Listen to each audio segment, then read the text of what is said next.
So we're going to analyze some claims made by former President Trump um, regarding tariffs as a tool to address inflation and the rising cost of goods. By the end, I hope we have a clear picture of how tariffs might influence the economy and your wallet.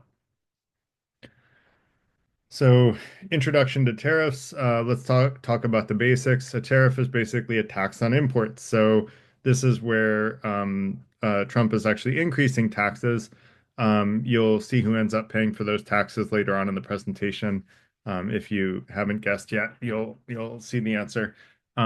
They serve two main purposes. They protect domestic industries by making foreign goods more expensive because you're taxing an import.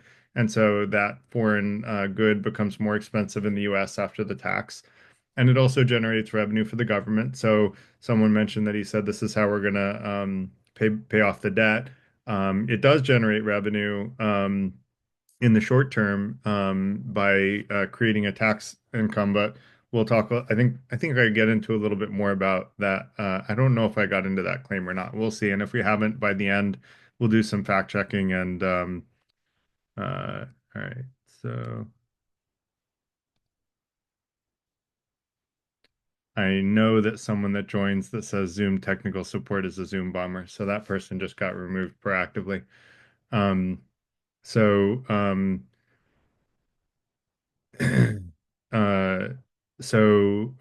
tariffs can be applied as a percentage of the item's value or a fixed fee per unit, and those distinctions will help us understand the different impacts on different types of goods and industries. So let's talk about Trump's promise. Trump promise on tariffs. He said we will use tariffs to bring back manufacturing jobs and stop the inflationary spiral. So let's talk about this emphasis on being a solution to economic challenges, particularly the loss of manufacturing jobs and inflation.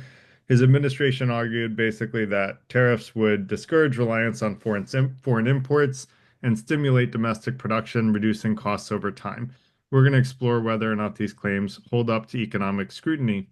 We'll also remember back to our event on immigration about how if every immigrant and unemployed person took a job, there would still be millions of jobs that Americans can't fulfill because we just don't have enough qualified people or enough people, literally people that are jobless to take those jobs on.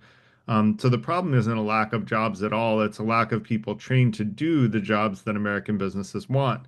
In our event, Chrissy word, Chrissy word, if Chrissy, you need any Chrissy, life coaching, buddy, reach out Chrissy, to me offline. Chrissy.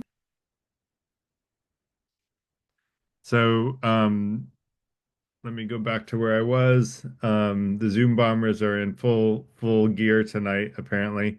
So, uh, so the problem is basically in our event on ChatGPT, I taught how you can use a free version of ChatGPT to not only find your in-demand dream job, but also learn how to get a skill set in it using ChatGPT or other generative AI tools. Any major generative AI tool will work for that.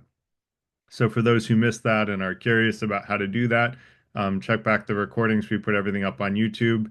And If Yates scores, we're in the Trent. If Yates um,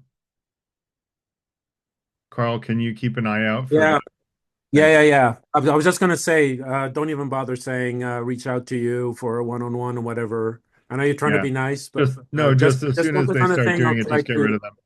yeah, I'll try to get rid of him as soon as I Yeah. hear him. Yeah. I think it was the same person coming back over and over again, probably using uh Yeah, IP hiding. yeah. Um so um So yeah, anyone that missed that, check out our YouTube channel. We have recordings of hello there. old Not happening. Not recordings on happening. YouTube. Not today. So how tariffs work? So tariffs are applied when goods cross the border, and the importer basically pays the government the tariff amount, but they rarely absorb that cost themselves. What they do is they pass it on to the consumer, which results in higher prices for the imported goods. So this is one reason that tariffs have widespread economic implications, because it ends up increasing the price of any product that has meaningful tariffs applied to them for the average consumer, Garrett who's touches little exactly the group girls. that Trump He claimed he would touches little protect from girls. He increased admitted. prices.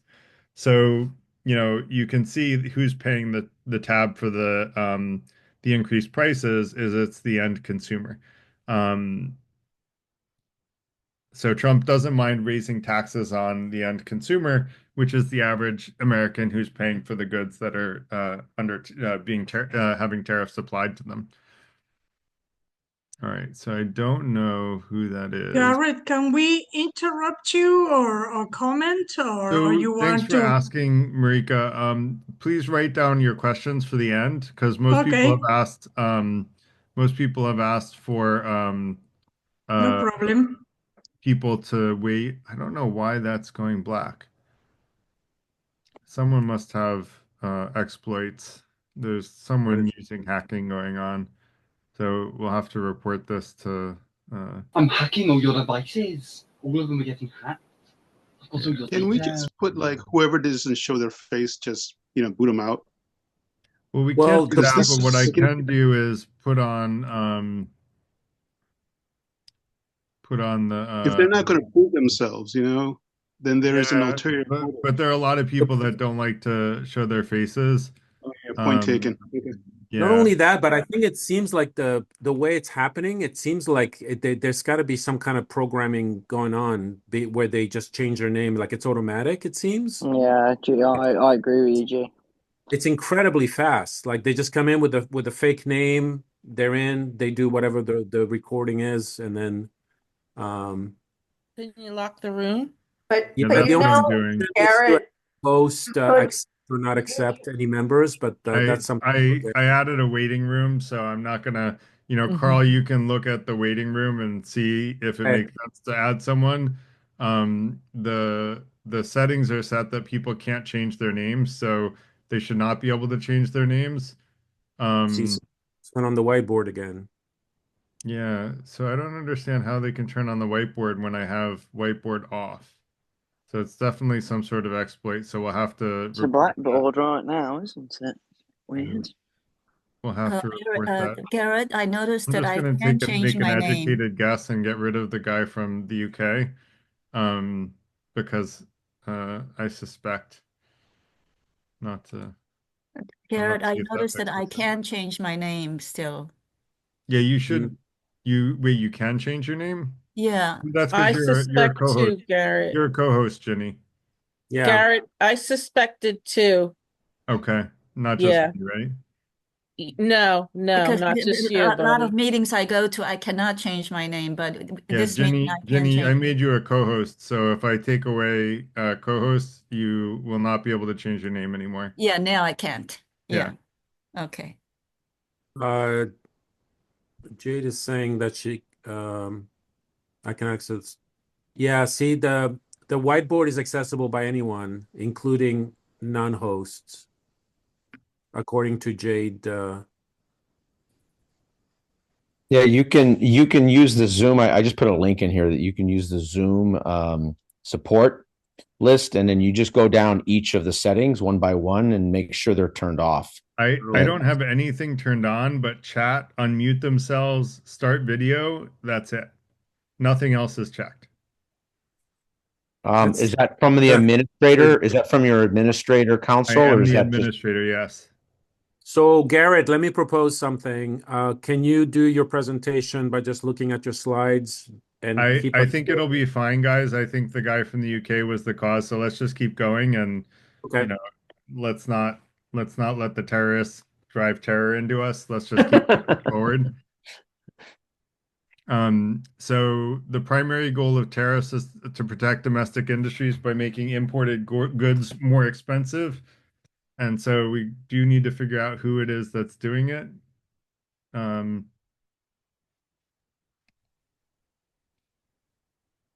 How can you figure this out? no. Like it doesn't say, does it give you any like a notice that says such and such changed it to whiteboard? I'm trying to look. That's weird.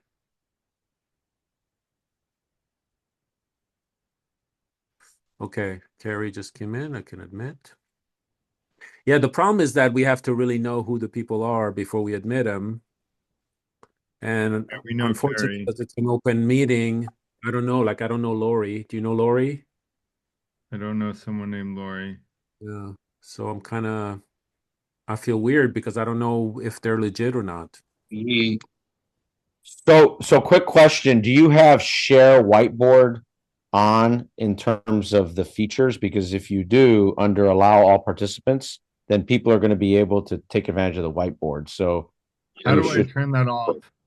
you can uncheck Yeah, that. you gotta do it through so I have that set up for my students in my lectures at UCLA where everybody's allowed to do it no matter what. But that you need to check that in the Zoom online, the Zoom website where you could set up your settings and you It can says say allow commenters and viewers to facilitate in the meeting.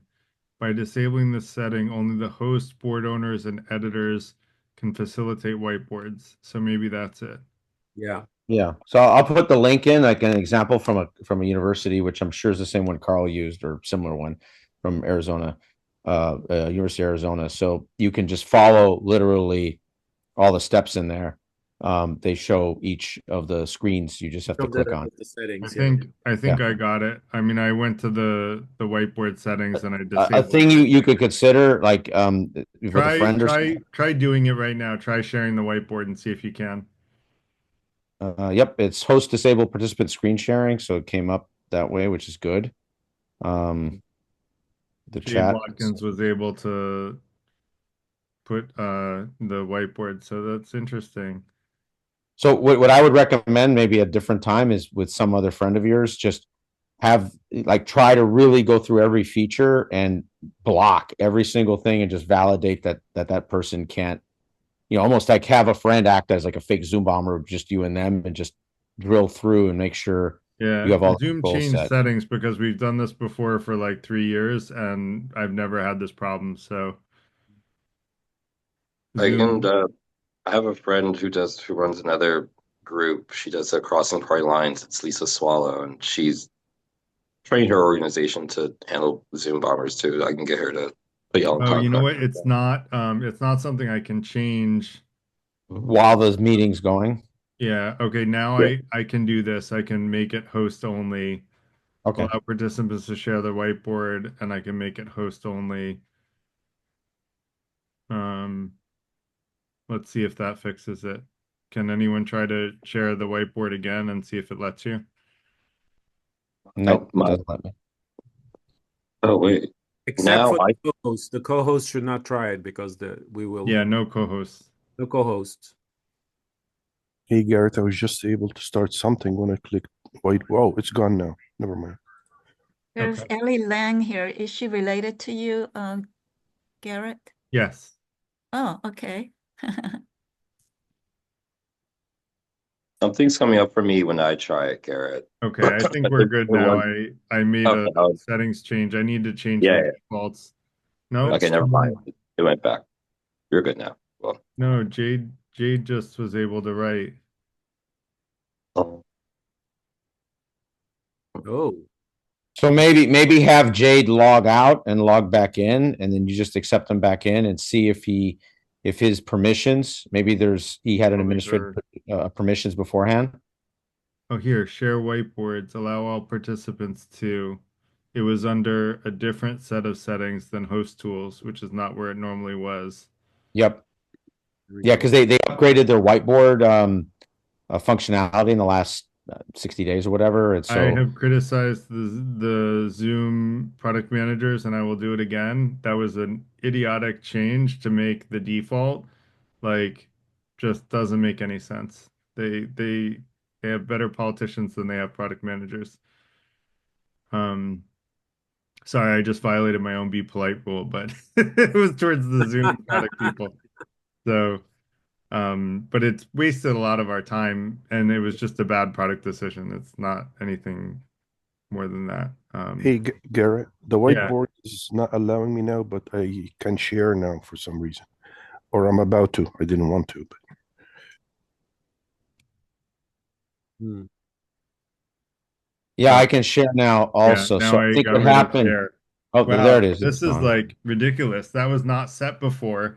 And when I Yeah. disabled whiteboards, it enabled share. That makes It no sense whatsoever. re-enabled share. Yeah, yeah, yeah. Yeah, it makes no sense whatsoever. Well, they didn't do the A/B testing, obviously. So Yeah, well, clearly they have bugs. Um, so all right, let's try this again. Play it again, Sam. We're good to go. non-valuable features, you mean? Yeah, exactly. It's not a bug, it's a feature. So um, so in theory, the idea behind tariffs is that they're supposed to correct trade deficits by discouraging imports, but there can be lots of unintended consequences, as we're soon going to see. So the impact of tariffs on prices, and here we go again. I don't understand how this stuff can be changing. Sorry for this, everybody. Um,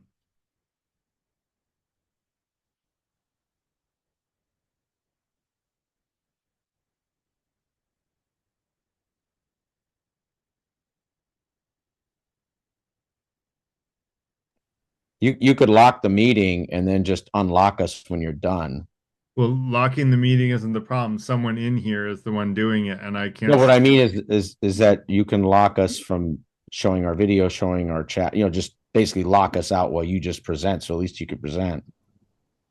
Well, I, Can I I am the meeting. There's a waiting room enabled, which means new people can't come in, but someone in here is the one, um, sharing their like sharing the whiteboard when I start presenting. Is there a webinar mode that you can switch to without leaving the meeting? What's that? Um, like I'm thinking webinar. In webinar, it's just read only, right? So I don't know if you can switch. I don't have webinar. No, I mean Zoom webinar. Yeah, I wonder if you I can. don't have Oh, that. okay. Oh, okay. Yeah, Got you. that's expensive. Um, Who is on when you click on gallery view and see all the participants? Who is Garrett's note taker? There's somebody. that is my Garrett. note taker.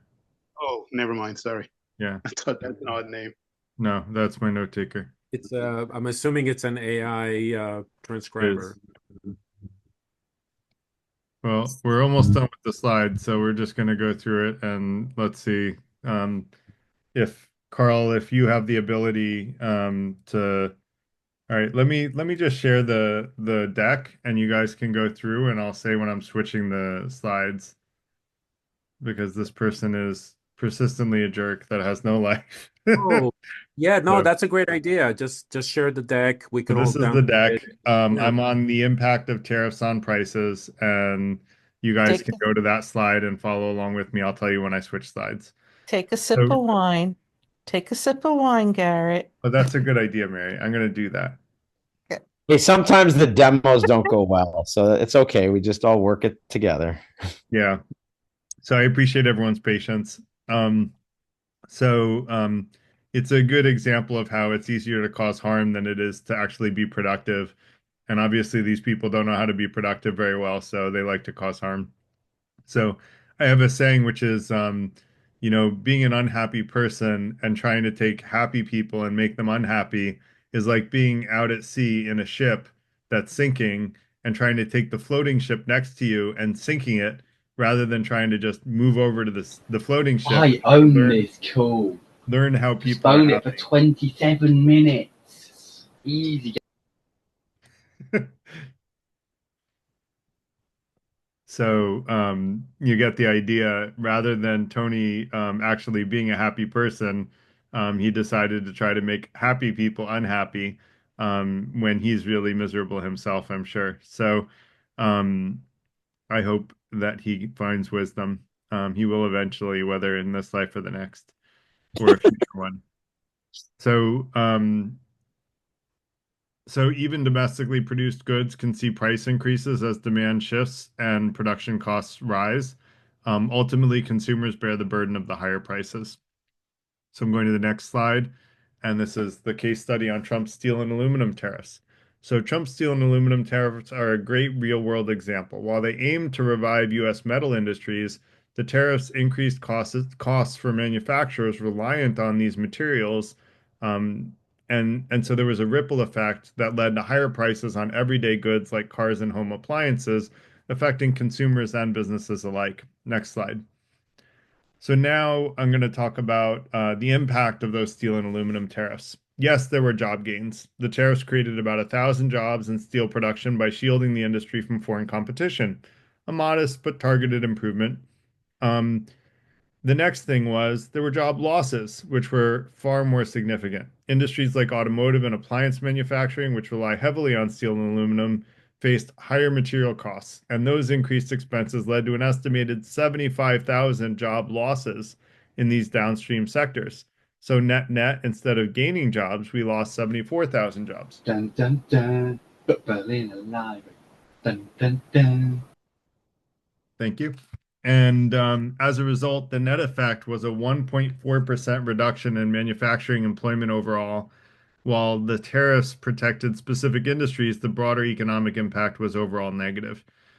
That demonstrates how trade policies can have ripple effects beyond their intended targets, often with unintended consequences. And ironically, the whole point of, and I'm going to give a quick uh,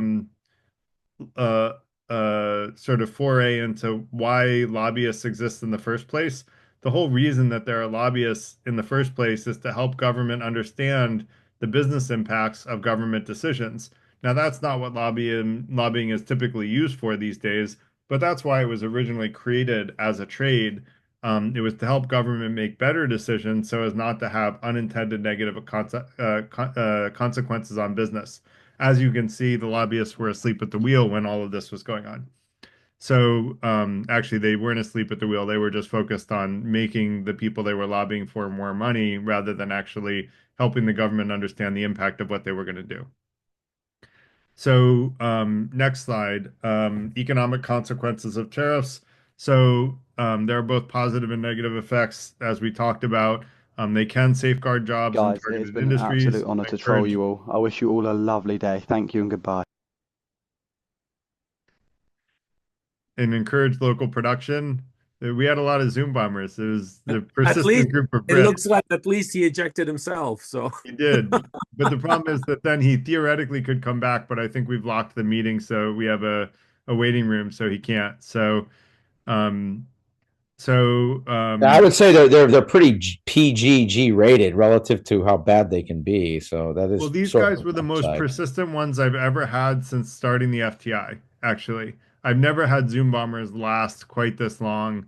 They usually they are usually more disgusting and rude, but they were very persistent as a group, and found the ways to exploit things more effectively than in the past. So I need to, Carl, if you don't mind, write me an email and remind me to lock down the screen share. I might have to change the I'll have to see if I can change the settings for the existing Zoom. And you can also report them to both Zoom and Meetup and let them know that they We don't know who their obviously meetup profiles are. We reported them all to Zoom, so yeah, it's automatic whenever all the people I've removed tonight says report and I say Okay. yes. Good. yeah, we report them to Zoom.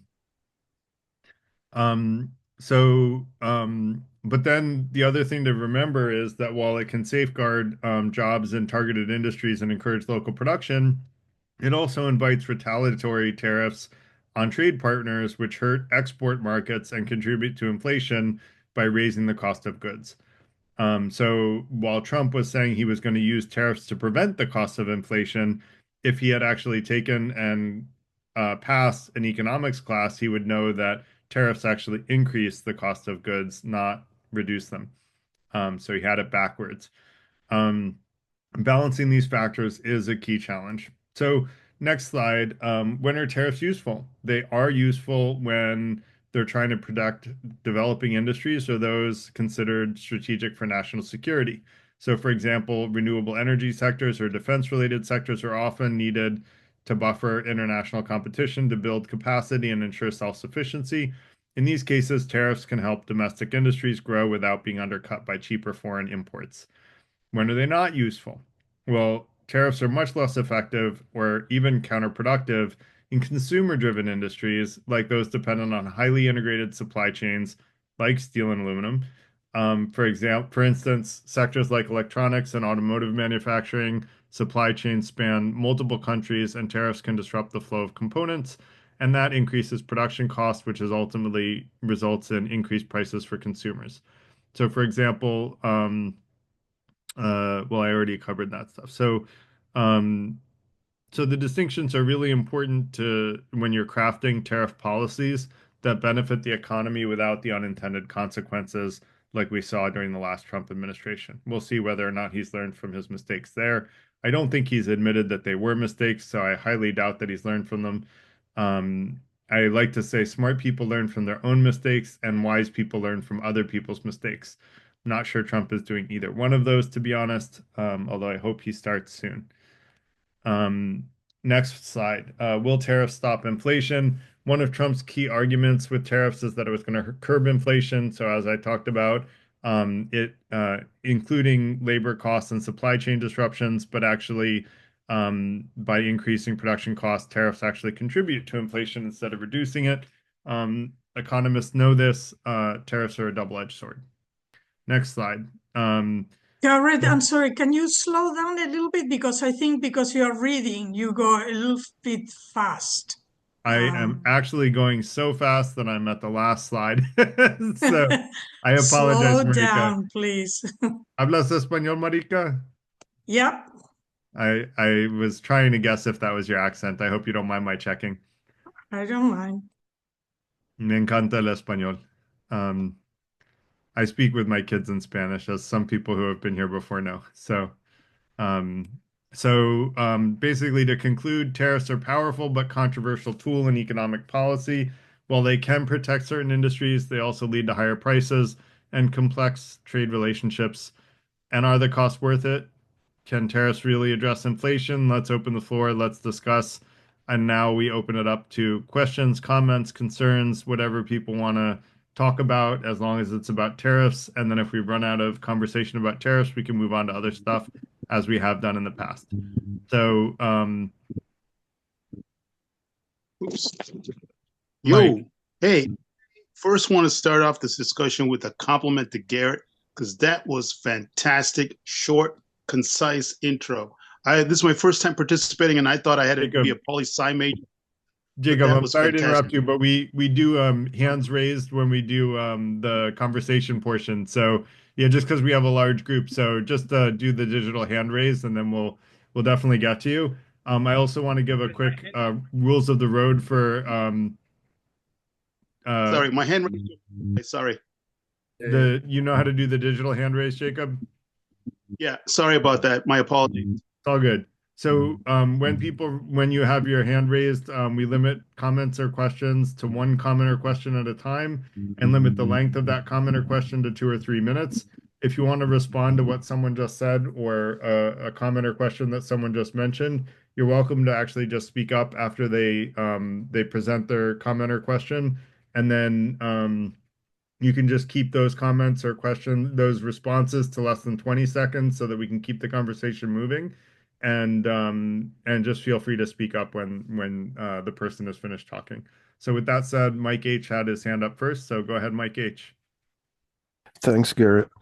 I just have 2 points. The first one is I don't think the first Trump tariffs caused a lot of inflation, maybe 1 or 2 or something percent.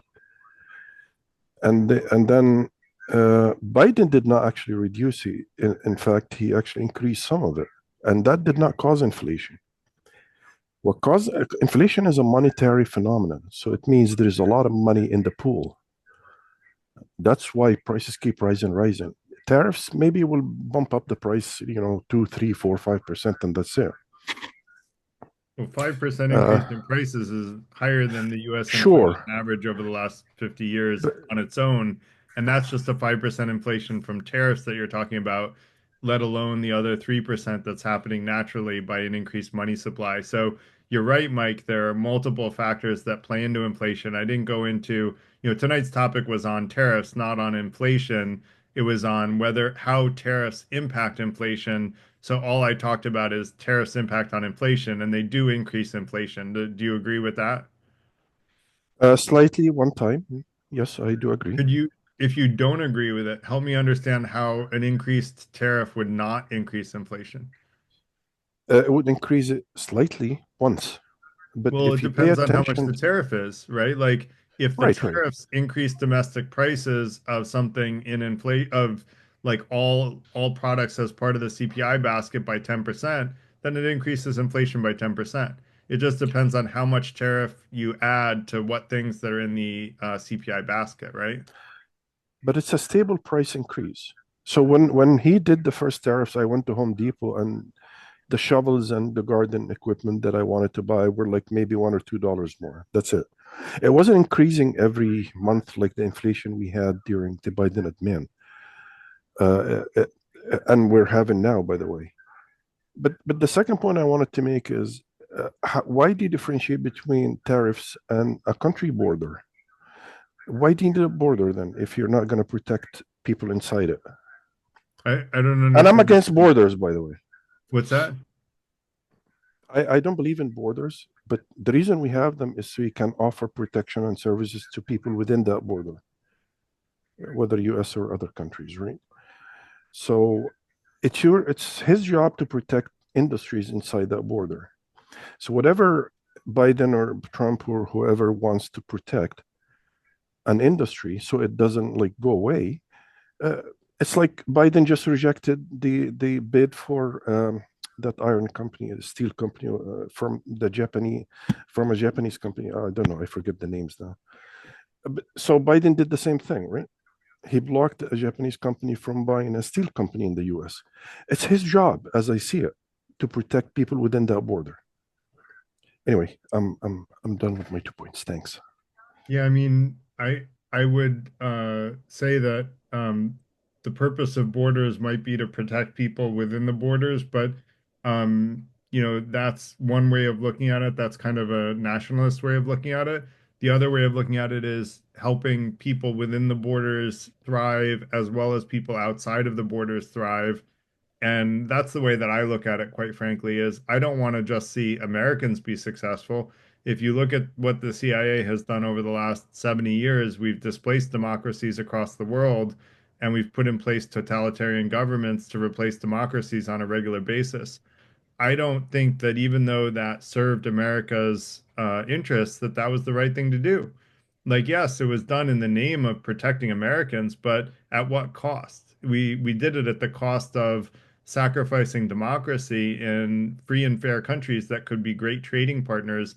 And now we're seen as anathema across the world because we did all of these very unethical things to quote unquote protect the people within our borders. I think you have to be careful about saying we're protecting people when really you're actually hurting people.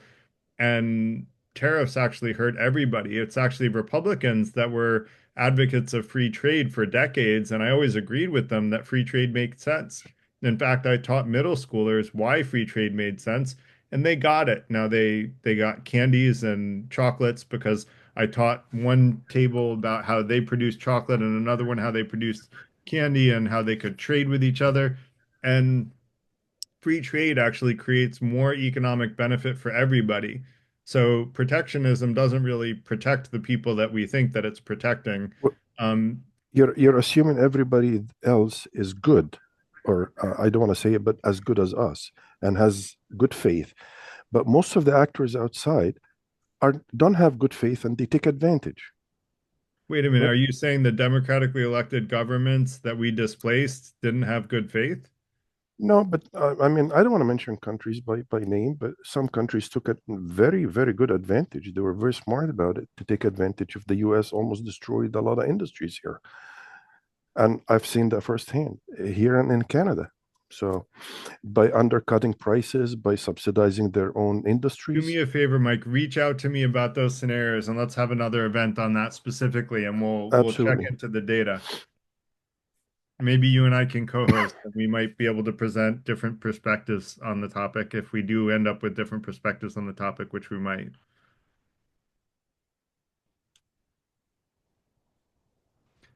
Thank you, Mike, for the good comments and questions. Michael Strasberg. Well, one of my concerns is that tariffs like this, especially imposed upon friends and neighbors, can be perceived as antagonistic and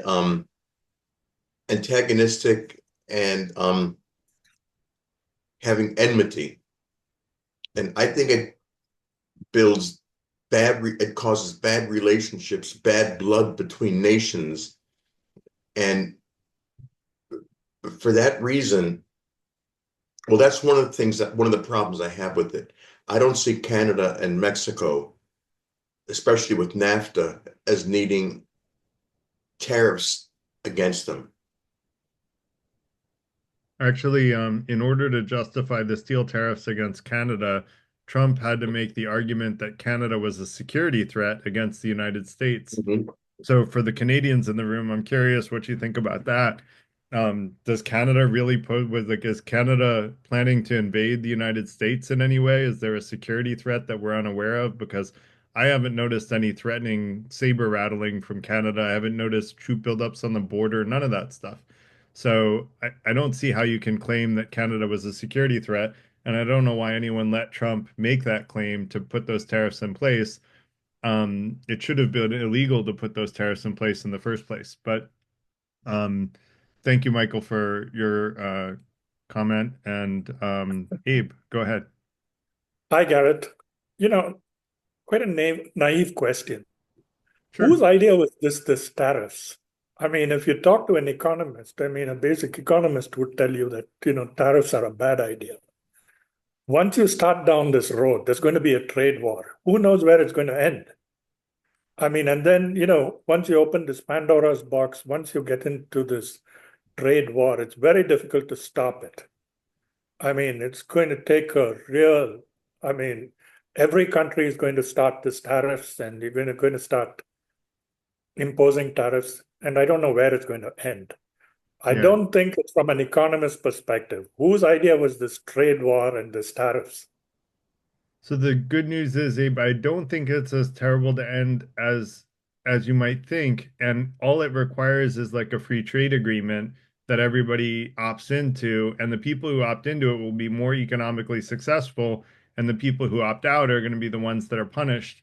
So I think we just have to, move on from, and you said like who created the trade war, who created this idea of putting tariffs on imports? Yeah, it's a good question. I don't know that. I don't know like where the idea came from. I can give you a quick background if you want. Yeah, go ahead. We'll save it till later. So it really does go back, like in the ancient world, to Greece. Wait, in that if you're gonna talk, trust me, I'm not going to spend a long time. Just be very quick. I just want to give you. Starting with ancient Greece, there's a lot of history between. I'm not gonna hit everything on the way here. Just a couple. So just to give people a sense of that, it was an enforced system of levies to raise taxes, right? And it was built off of the ports, the Greek ports, and then in the sort of more modern world, it comes from both the Persian and Turkish. It's basically loan words. Taifi, which is to set price or have a receipt, and then that went from that to the Italians, or they weren't Italians because there was no unified Italy yet, but to the Italian papal states, and then eventually to the French, and then it went to the English, and then we got it from the English, which was really built off of the protectionism in the sort of Renaissance, late Middle Ages, to where they were constantly manipulating the economy with subsidies, protection, monopoly rights. When the government just really didn't understand economic policy anywhere.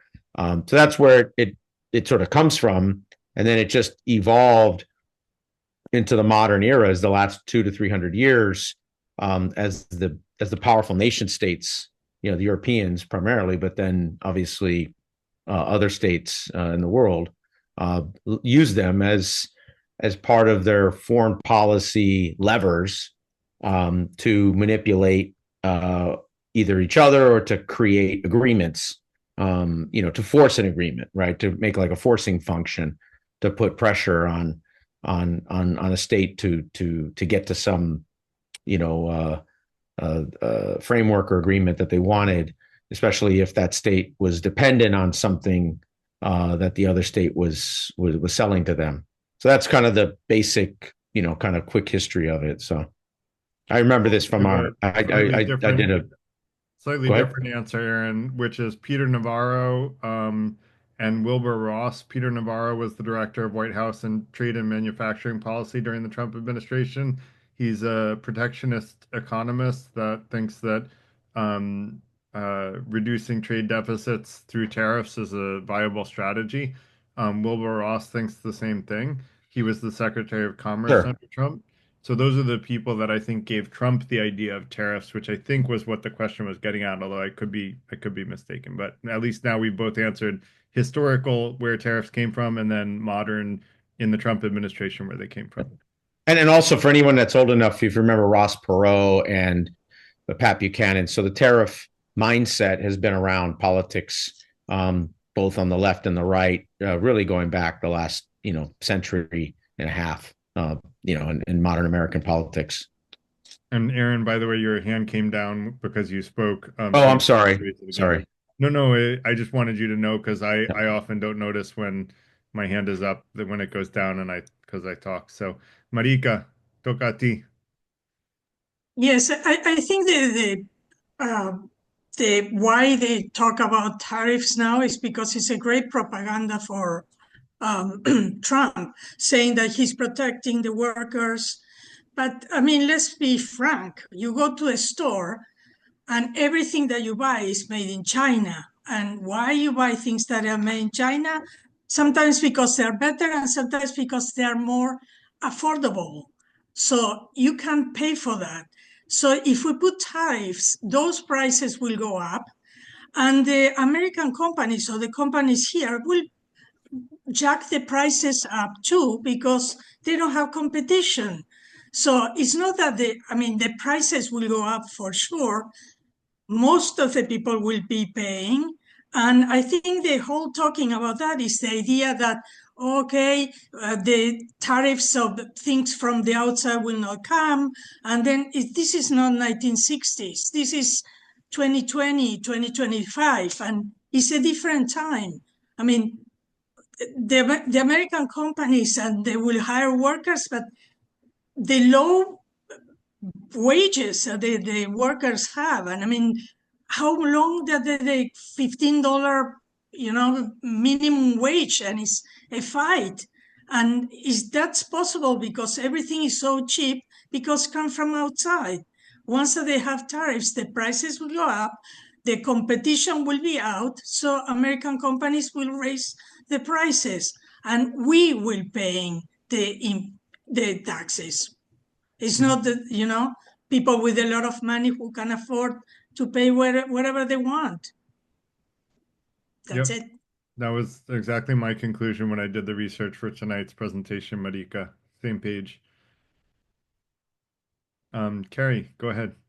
Yeah. So if tariffs are essentially a form of price control, right, which just kind of summarizing your critique, that seemed to be the main gist of things. You're artificially skewing prices, hence bad results. Couldn't all of those same critiques be applied to wage controls, such as minimum wage? So yes and no. So you can give that kind of critique to minimum wage, but if you want something to be done like domestically, saying that there's a certain purchasing power parity that people should be able to earn, sort of makes sense in that if you can't earn a wage to be able to survive on, like having a company, let's put it this way. Amazon at one point had employees who were full-time employees that were on food stamps because they literally couldn't afford to feed themselves on the money that Amazon was paying them. It wasn't until Bernie Sanders made a key part of his campaign to shame Amazon, like into paying a working wage to their employees, that Amazon actually started paying them a working wage. So we know that companies will not necessarily voluntarily, even if they're ultra wealthy companies, right? Jeff Bezos has so much money that he's building spaceships for fun. We know he has no shortage of money. Even when they have the money to pay people a living wage, that doesn't mean current companies are going to. So I think the reason for minimum wage is to say it just feels inherently unfair that someone makes so little money that they can't survive on that, but they're unable to find something better and therefore they take it. But the other difference is that like minimum wage basically will price people out of certain industries, but there are other industries that you can't easily offshore. And so there's still going to be a need for domestic labor. And as I talked about in the presentation on immigration, we have a shortage of workers in the US. We don't have a shortage of like we have a shortage of skilled workers in the US. And so if people actually taught ourselves to have a viable skill set for an in-demand job that pays well, every single American that wants a job could get one. They just have to sit there and teach themselves how to do the jobs that are in demand and stop blaming other people for the fact that they have no job. Now, like those jobs would pay much more money. And I think though the question is whether or not, like, at what level do we value, the basics of work, legal work in this country? Because quite frankly, Carrie, there are plenty of people making below minimum wage. They're illegal workers. And illegal workers are making below minimum wage. There's a black market for below minimum wage workers. So it's not like we don't have below minimum wage workers. We do. So the economy is not suffering for lack of below minimum wage workers. We're just saying that legal workers should earn a certain minimum. So does that make sense? And by the way, I hope that there will someday be a point at which there's no need or relevance to minimum wage because every company pays so much more than minimum wage that minimum wage is not even worth keeping track of anymore and not even worth updating anymore. That's what I talked about with generous capitalism, where if every company is more generous with their customers, their suppliers, and their employees, there won't even be a need to talk about minimum wage because no one's wages will be anywhere near where minimum wage has been historically. But that's not where we are today under what I call greedy capitalism. I hope that that will change during my lifetime, where things will move towards more generous capitalism.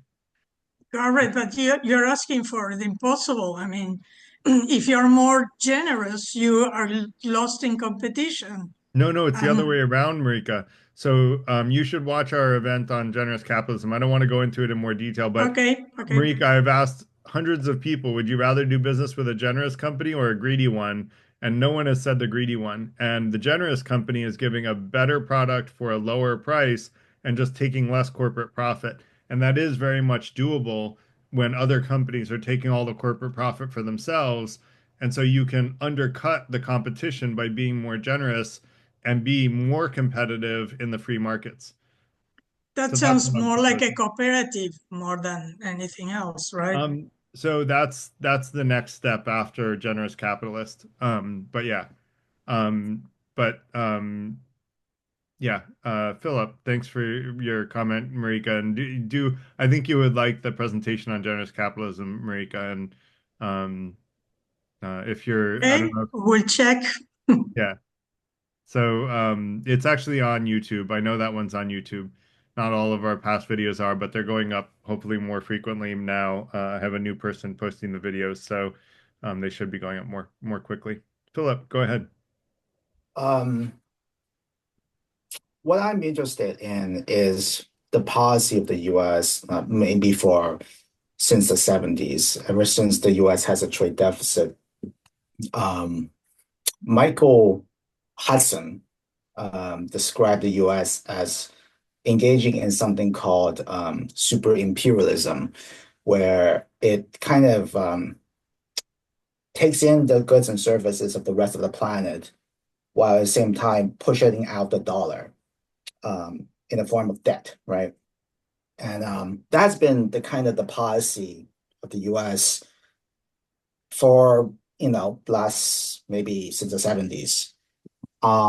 But these policies that the past couple of administrations and the future administration soon to be, it seems that they are implementing policies that are protectionist. It seems like these policies cumulatively are just making the U.S. produce more and consume less, because high costs of consumption favors savings, savings favors production. So it's basically the policies of the U.S. Of pushing out the dollar and taking in goods and service is now in reverse. And it's interesting.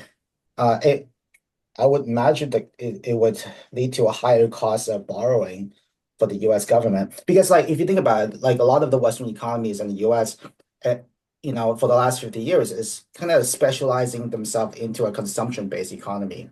That means that it relies on a lot of debt, in particular low-cost debt. Now that they are wanting to produce more, that means that you're reversing the equation, and that means that debt is going to go up instead of going down. The cost of debt is going to go up. So basically, consumption economy turning backwards and trying to revert it to a production-based economy. But then where are you going to export to? Well, yeah. I didn't follow your whole argument. I was doing some fact checking and lost track of my notes because of that.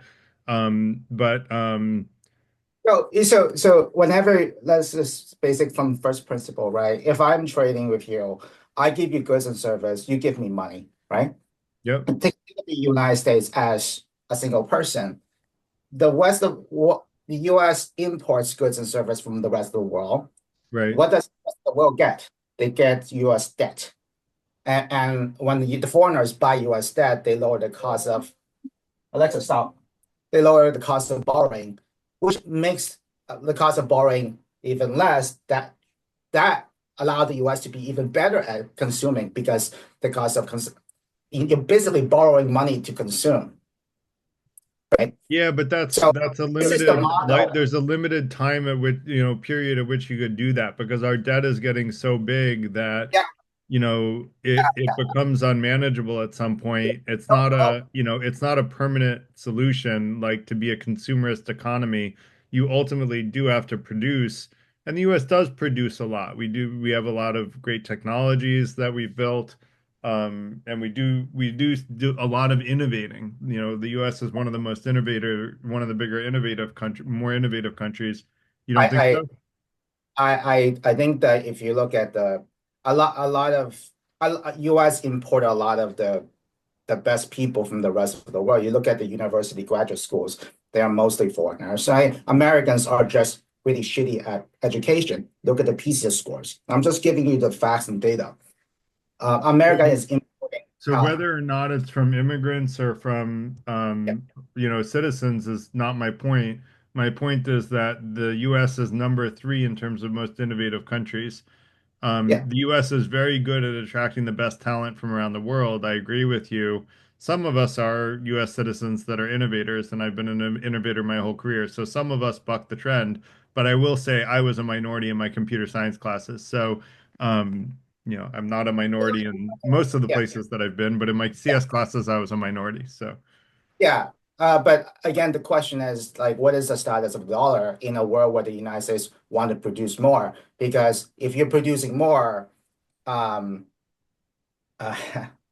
is like goods and services being pushed out, and that means that you're really acquiring foreign currency, not U.S. dollars. Basically, I don't know. This is my question. Like, what is the status of the dollar in a world in which the United States become more protectionist? Yeah, I would imagine that there's a gravitation toward other type asset class like gold, or maybe I other. agree with you. I think there will be a move towards more stable asset classes, gold and crypto being two of them. And I think that inflation of fiat currency is inevitable, which is kind of what I presented on. So I think I gave a fairly logical argument that inflation is going to come from tariffs one way or the other, and that's just part of how basic economics work. I got A's in beginner and intermediate micro and macroeconomics. So I like to think I know at least a little bit about it, probably more than Trump does, if I'm honest. But I don't think that's a high bar. I think most of the people in this Zoom know more than Trump does about economics. So, but yeah, that said, thanks for your comments, Philip. I agreed with the parts that I followed, and I'm sorry that I lost track at some point. You had a lot of really good things to say, and I tried to comment on the parts that I was able to. And if I missed anything important, feel free to raise your hand again and bring it up again. I'm open to anyone who can give me like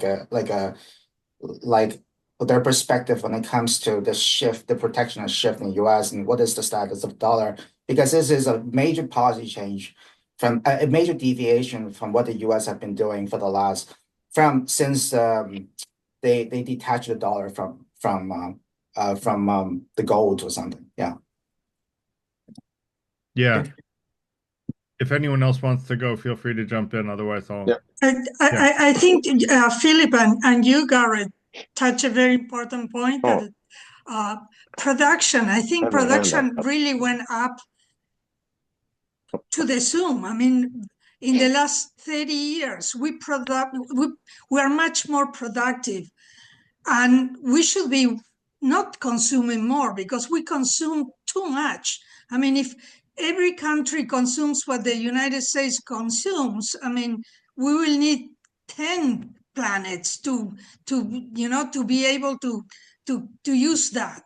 So I think the problem is not consumerism or more consuming, but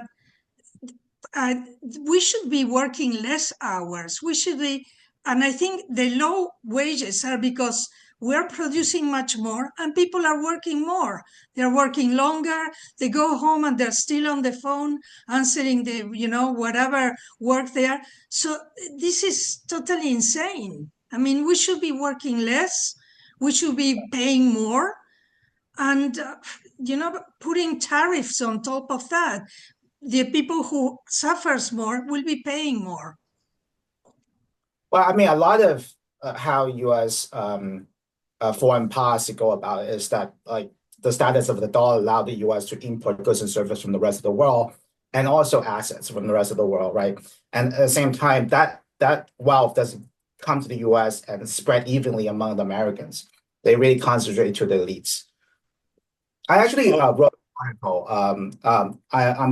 I'm the founder of Philosophers and Gamblers. We have a publication, YouTube channel, and a meetup group as well. Can I put in a word with what Philip said? Yeah, please, go ahead. One of the things I realized with all these... If I could, before I forget, Abe, Philip, if you're interested in cross-posting stuff, reach out to me via email. I think one of your organizers is a host in my group. It would be me if it was anyone, because I'm the only one that posts from our group. If it's not me, it's someone else. But let me let Abe go. But if you want to chat, Philip, reach out offline. I think Philip has a point about the dollar. I think we are terrified of any of the other currencies. I mean, we are terrified of the euro, and the other countries from Russia and China have started the BRIC currency, and we have literally threatened them that if you come up with a currency, you're going to have repercussions. So we are in a very precarious position. Now, we try to put all these tariffs, and slowly people would stop trying to trade with us. And I mean, we've got the crypto, which people may go into.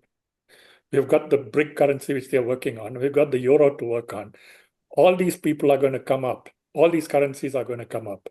And with our high debt load, it's going to be bad. Yeah. once, and that's my biggest concern, is once the US is no longer the reserve currency of the world, like the amount of inflation we're going to experience once people all around the world decide to release their US dollars is going to be incredible.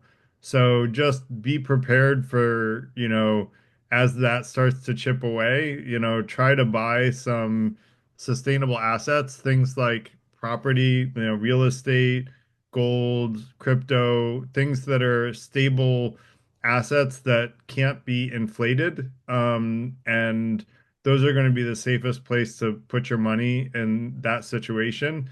And I think that we're within a decade or two of that happening. So, already like China is trying to replace the US dollar, and in a decade or two, China will probably have more wealth than us. And so, and Aaron's putting some visuals that I'm going to look at.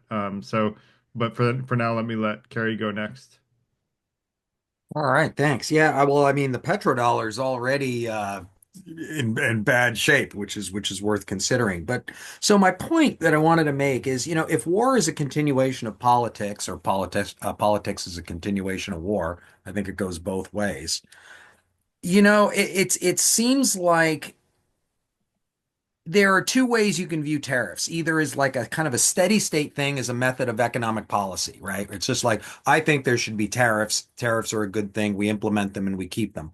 Or you could utilize them as a tool, a political tool, or as a cudgel if you want to, extend more into the war end of things.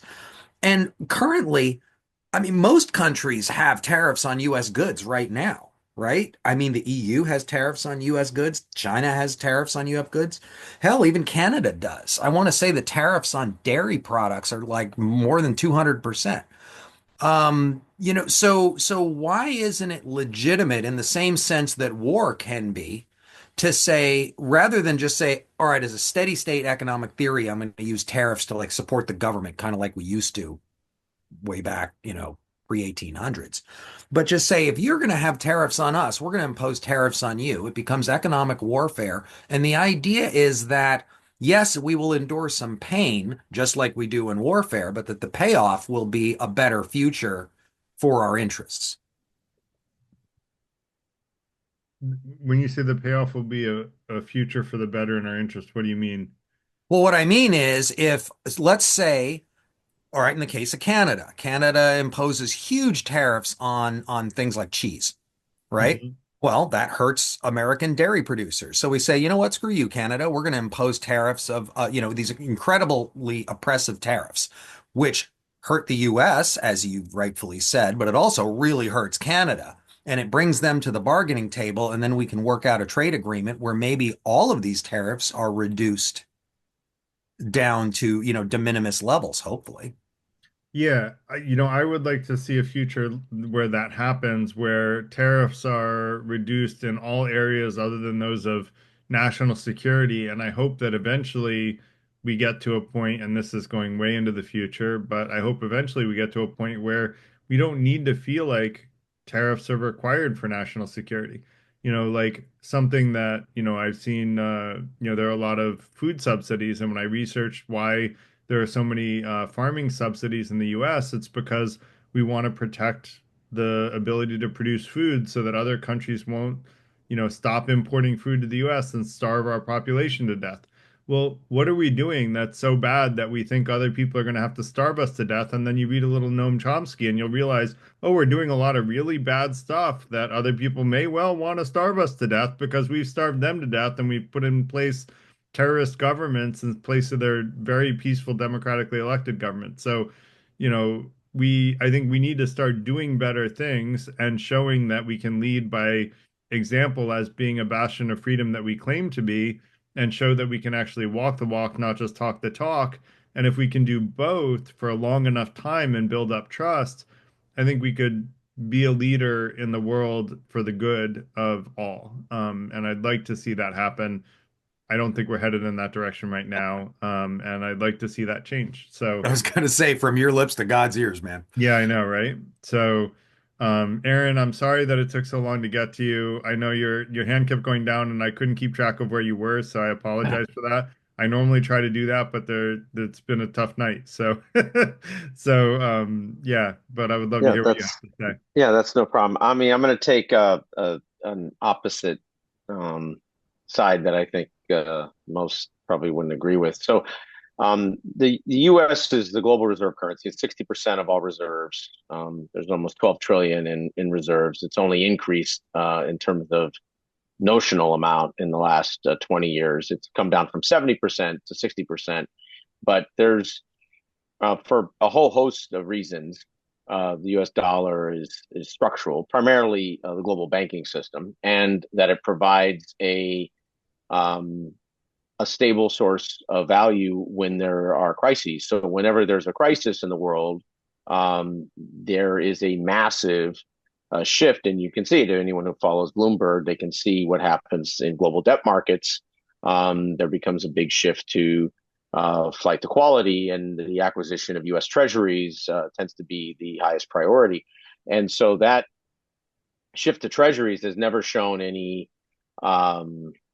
structural change, and the fact that the Chinese, the PRC,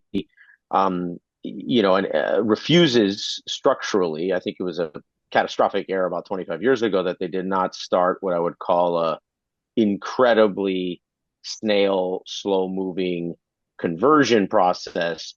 Almost a Hong Kongification style that would have been just 1% or 2% a year, very controlled through their state-owned enterprises. Blah blah blah, standard Chinese state-owned enterprise model. And then they, by this point, 25 years later, would have had probably, a third of their economy convertible that they could still kind of control within their model of control. I'm not suggesting I like that, but I'm pointing out, like, if I was, let's say as a third-party actor looking at it, they didn't do that. And so now the risk is there's no political appetite in China for a substantial conversion because of the depreciation risk and appreciation risk of volatility in the Chinese economy is just not designed for a shift in the yuan's underlying stable pricing relative to dollar, yen, euro complex. And so the Chinese, it's not going to happen, like, structurally. The euro and the yen, the yen, it can't happen because of the way the Japanese constrain bond buying in their markets domestically. So almost all the bond buyers are international. And so ultimately the dollar is king dollar, and our debt, as much as we've had, since I can remember, junior high and through high school and undergrad in econ and grad school in econ, just, the sky's falling, 5 more years, 2 more years, the debt crisis, it's all over, the dollar's over. I mean, I've heard this since the 80s. And at the end of the day, the dollar's only acquired more strength, and treasuries are only more of a flight to quality. And that's within the global balance sheet of all the top 100 global financial institutions, plus the sovereign wealth fund. So so that's like, of a response to something earlier. Original point I was going to make was on tariffs, which I think most people might not appreciate. But when you impose tariffs, well, number one, the United States is not a very trade-laden economy.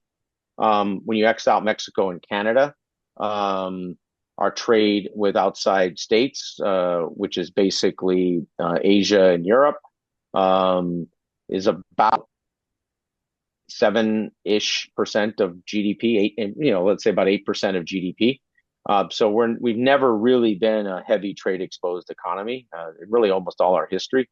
So the relationship of, and I'm not advocating for tariffs, I'm just pointing out that the impact on tariffs are going to be felt just by a selective group of industries and their supply chains. And also there's a lot of what's called sovereignty switching in tariffs. So because of just how the modern supply chain and manufacturing and logistics and transport works.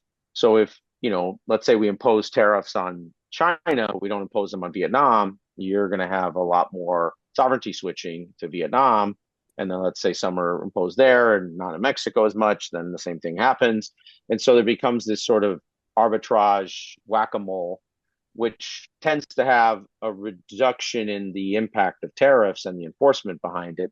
The other key point about tariffs is the linkage in foreign exchange markets. So when tariffs rise, the after tax price of goods, imported goods, demand for the imported goods tends to fall.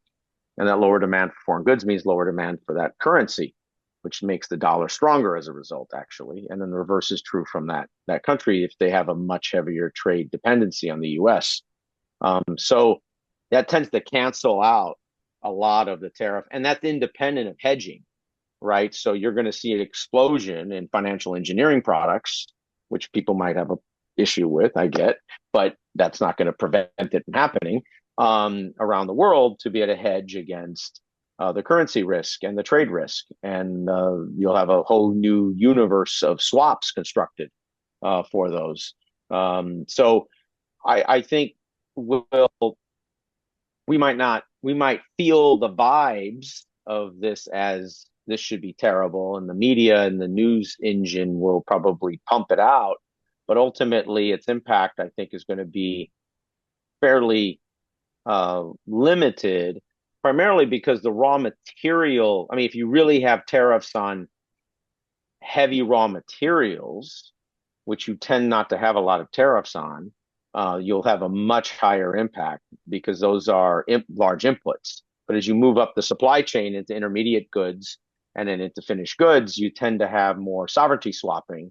It's harder to sovereignty swap an iron ore mine, or a rubber plantation or whatever, right? So that's kind of, like the targeting of tariffs becomes a big part of it, and ultimately we aren't getting the majority of our raw materials from the targeted countries, that are at the most extreme side of the tariff. So those were kind of the foreign currency / U.S. debt response, and then the tariffs. Kind of, yeah. I just wanted to make those were my 2 points basically.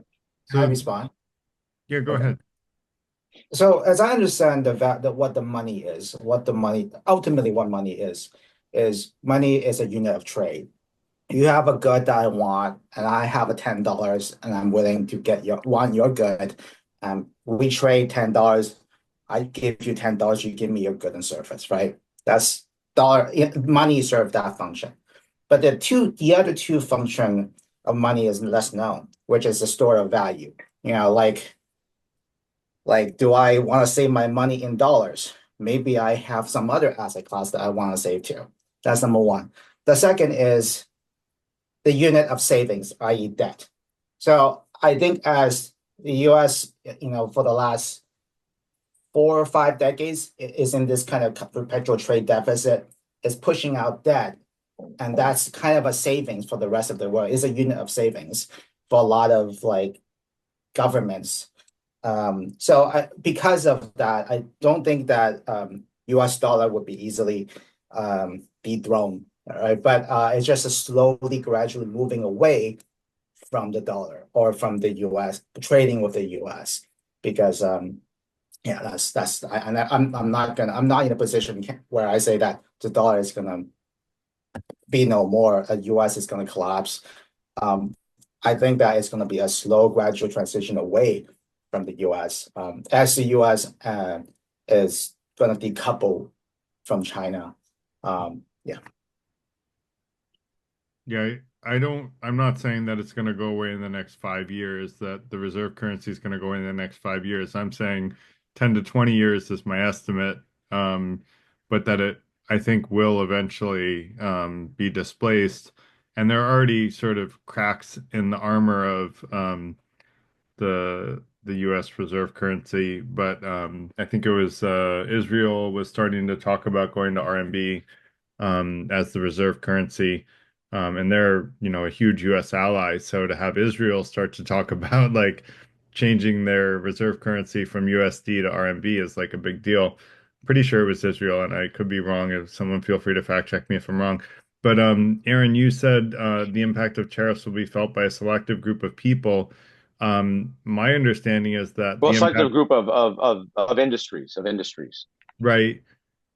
but I would argue that those industries impact a selective group of people, and if you stratify that by socioeconomic, it'll be lower and middle class people who feel the big brunt of the increase in prices because it's the lower middle class folks that can't afford the increase in prices in average everyday goods like agriculture, and it'll be farmers who are suffering because they're being priced out of international markets that they can currently sell to, which you know, so I agree with you. I'm not disagreeing with you. I'm just Yeah. saying that the answer to what you're saying, or the next logical step to what you're saying, is that the poor and middle class are going to be the ones paying the price for tariffs, which is more or less what I said in I my mean, presentation too. marginally, yes, if I can respond. Go I ahead. mean, my view is that the tariffs, I'm not a fan of tariffs, obviously. But my view is that we tend to have poor proportional understanding of the weighted, I mean, it's just kind of the world because of everything is, complex data, but poor proportional understanding of the weighted impact of policy intervention relative to the overall data and the scale of a particular market. It's because most people aren't sitting around looking at macro data every day and trying to square their ideas to fit a macro weighted percentage statistically, right? That would Let not be a me very happy thing. So as let an me challenge. example, Go yeah, ahead. Let me yeah. So challenge as that. go ahead, please. Well, if you have more to say, go ahead. But I was going to challenge that. Sure. But go ahead if you have more to say. No, well, no, go ahead with the challenge because I'd like to. I'll Let's just lean on the challenge data. Aaron. Yes, no Yeah. challenge So error. Marika knows me. Yeah, so Aaron, I think the go ahead, question is Rika. who is going to pay for that? It's not going to, when you said the industries and Aaron, who when the industries has to pay, who will pay? Who has been paying for the last Well, 50 years? yeah. So what I would say, is that one thing we underestimate in the United States relative to the whole world. I mean, anyone that goes and spends time outside the United States can see this. Is that we have the greatest substitution effects of anything ever created as an organizing unit in history, meaning that if there is a particular good that you used to be able to buy at your grocery store, and there is a substitution available to that buyer, to that purchasing manager, if that cost of goods goes beyond what they view as that marginal utility function, they will replace it. And so there is an ecology across tens of thousands of subsectors in the United States that will immediately, it already has. I mean, these are some of my customers I work with that immediately jump in and start reconfiguring their product SKUs, their product classes to mitigate or to eliminate any trade impacts. It's a very and that doesn't mean there won't be trade impacts. There will be, but they're going to be so marginal because of scale of the U.S. economy at nearly $30 trillion and the consumer economy at over 20 trillion, that you have so much optionality, re-engineering optionality relative to the alternative. So go ahead. Yeah. So that's I like this the way that you put it. Okay, I like how each function is like a function that each supplier is trying to optimize. Whenever one vendor, one supplier raises their price, they can always find a substitute, right? But you can also look at it from a macro perspective. Look at the whole world economy as a giant machine that produces all total of all the goods and services. Now you have the US and China, or you have some sort of selective decoupling of this system. That makes that system less efficient. That means absolutely. that when you make a system less efficient, it also means that there's a general price increase, in whatever goods and services, Oh yeah, no, absolutely right. No, people outside the US are going to get screwed And much more than all people I'm in the trying to US. say, Aaron, is that if you simplify things and say cost of food, edible goods, if the cost of food goes up 20 or 30%, people who could barely feed themselves before no longer have a substitute because you can't substitute food for non-food because inedible Sure, things are not digestible. So you sure, but can't just go out and eat 95% grass. of our 95% of our food goods are produced domestically. So there's not going to be that's not going to have But a tariff. remember what was said earlier is that if international prices go up significantly, domestic prices may well go up as well. And food is one example, but there are a lot of other parts of the CPI other than food. I'm just giving one example of Sure. a lot of times there is not a substitute. And as far as who's going to pay, and I fact checked myself, my instincts on this on ChatGPT, and it agreed with me. It's the lower and middle class that are going to pay. And if you look at whose income has stagnated over the last 40 to 50 years, it's the lower and middle income. And those are the people who are going to pay, and they're the people who can't afford to pay because they haven't made any more money in the last 40 years. In Well, no. fact, So some of their income couple has gone points. down. So the poor half of the U.S. economy overall in the last 50 years has not done as well as the upper half. But in the last 5 years, the bottom half of the U.S. economy, that population has actually outpaced. They haven't made up the difference. I'm not arguing that, but I'm saying in the last 5 years, they have outpaced, actually 6 years, going back to 2018, 19, the top half of the U.S. economy. And that is for a combination of policy interventions and also shifts in minimum wage and Minimum wage? firm. Aaron, minimum wage? Yes, no. Look. Vibes and feels on what it should be is different than ultimately what we've changed the regulations around. So the minimum wages around state in the United States and what firms pay have gone up dramatically in the last 5-6 years. Have they gone up as much as someone would want normatively? Probably not. But what I'm pointing out to is what they were, and that's all we measure is the baseline of what was minimum wage in 2018 and what is it now in 2025. And it has moved substantially. Now, by the way, only 1% of the workforce is paid minimum wage. That's it. So minimum wage in some ways is a red herring. So minimum wage is a tiny percentage of our actual workforce. Aaron, the big thing is the big difference between the people who make tons of money and the separation between how much money someone who, the 1%, I don't want to sound like Bernie Sanders, but the difference between what the poor people made and the rich people made is incredible. Yeah, And why it's don't you want something to that sound is like Bernie Sanders, Marika? I wish I would sound like Bernie Sanders. So guy's a pretty good guy. So He's like a so very these are high different integrity arguments, person. guys.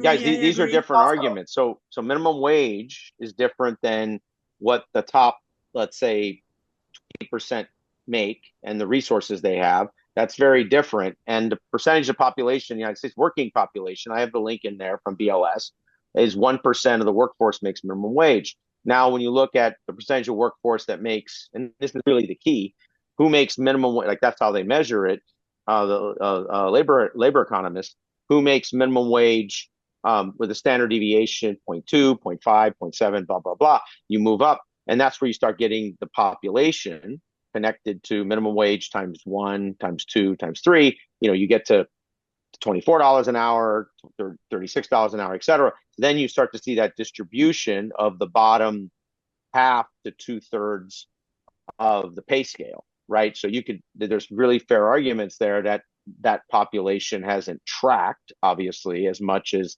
like, say, the top third of the pay scale, right? But and I think you're saying there have been an improvement in the last but in the last 30 5, years. 6 years, there's Yeah, been a you think that there substantial was an shift, improvement?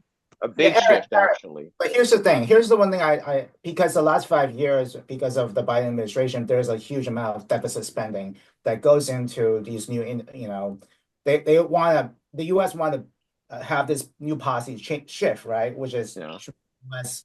build more, and so there's a inflation and reduction. the Trump administration, they both had deficit spending, both of them. This huge amount of deficit spending. Again, that's actually my original question, which is I'm not sure that the last 5 years is sustainable.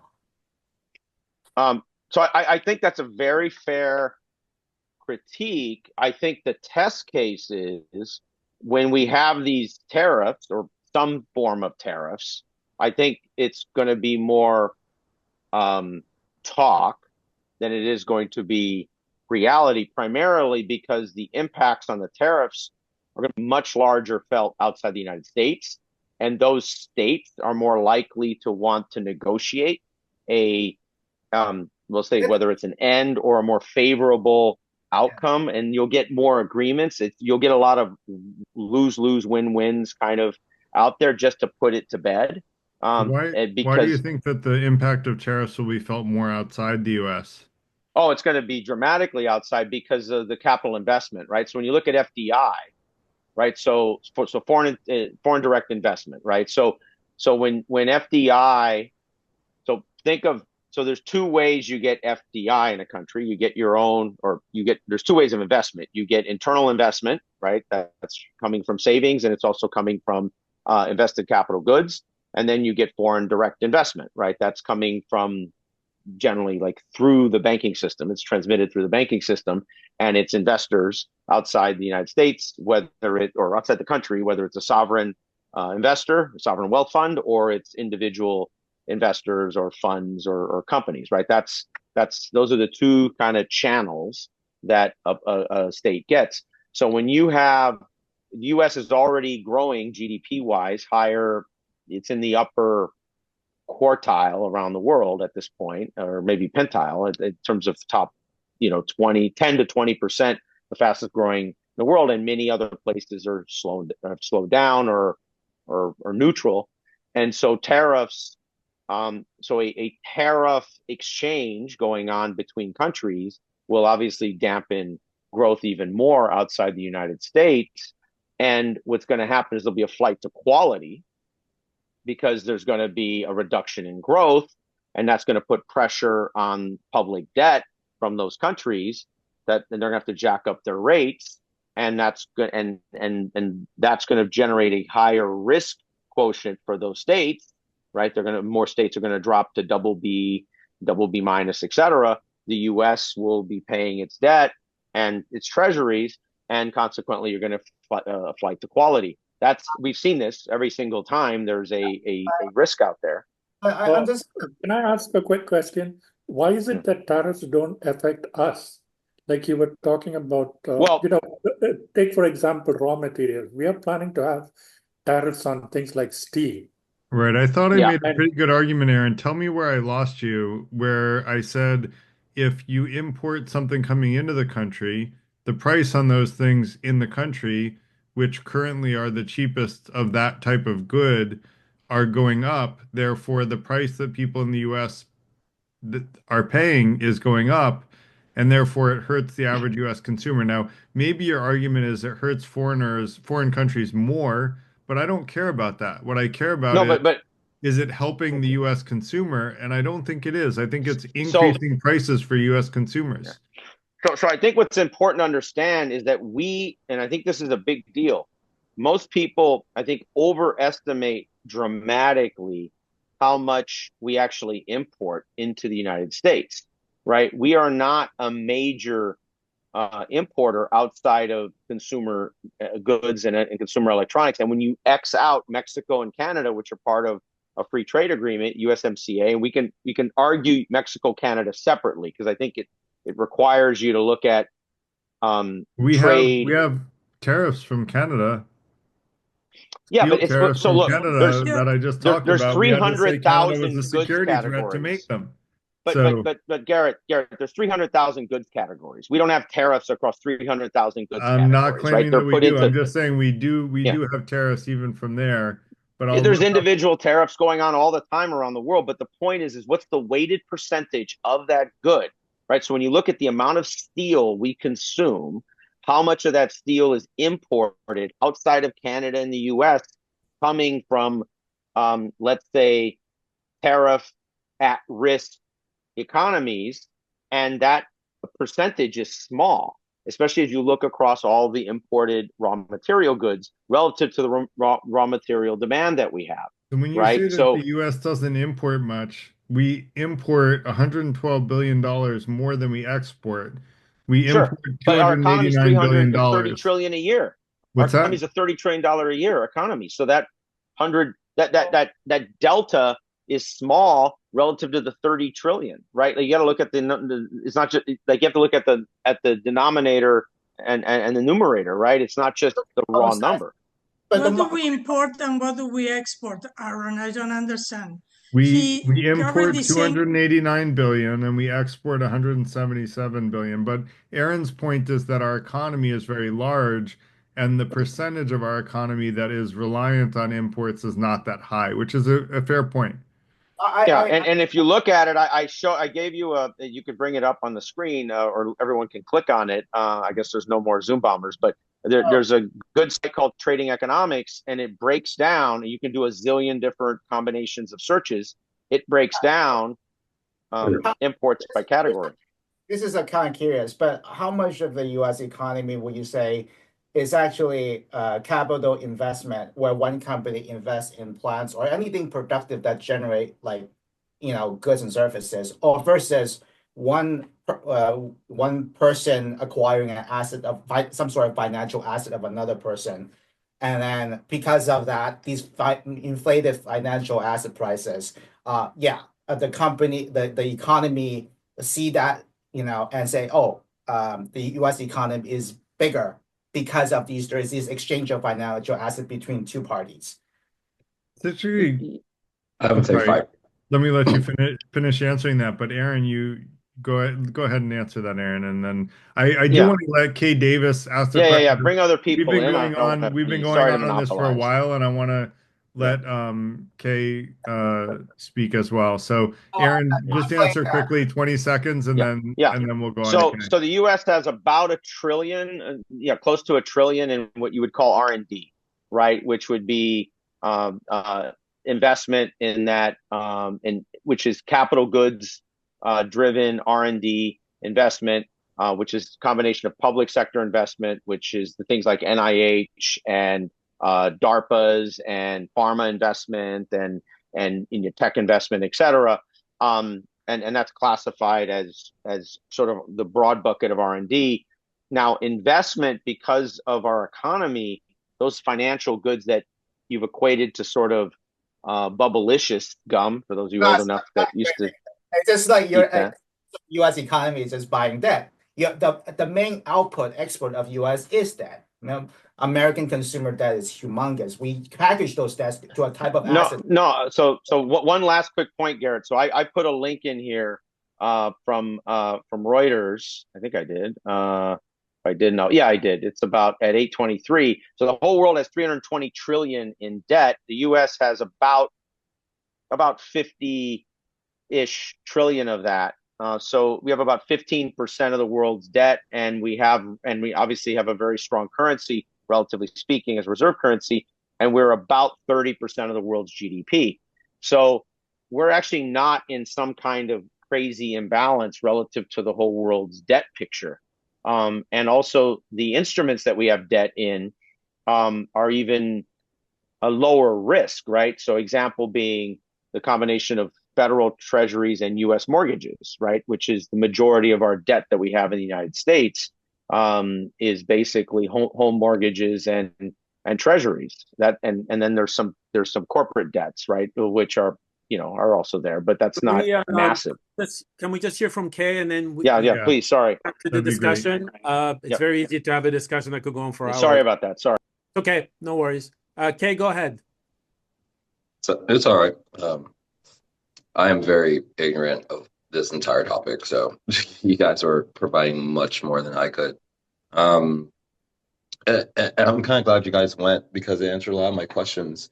I'm probably leaning more towards what Aaron says, although of course I still have my concerns. But I think that this entire thing, I might just be incredibly ignorant of the topic, but I think the entire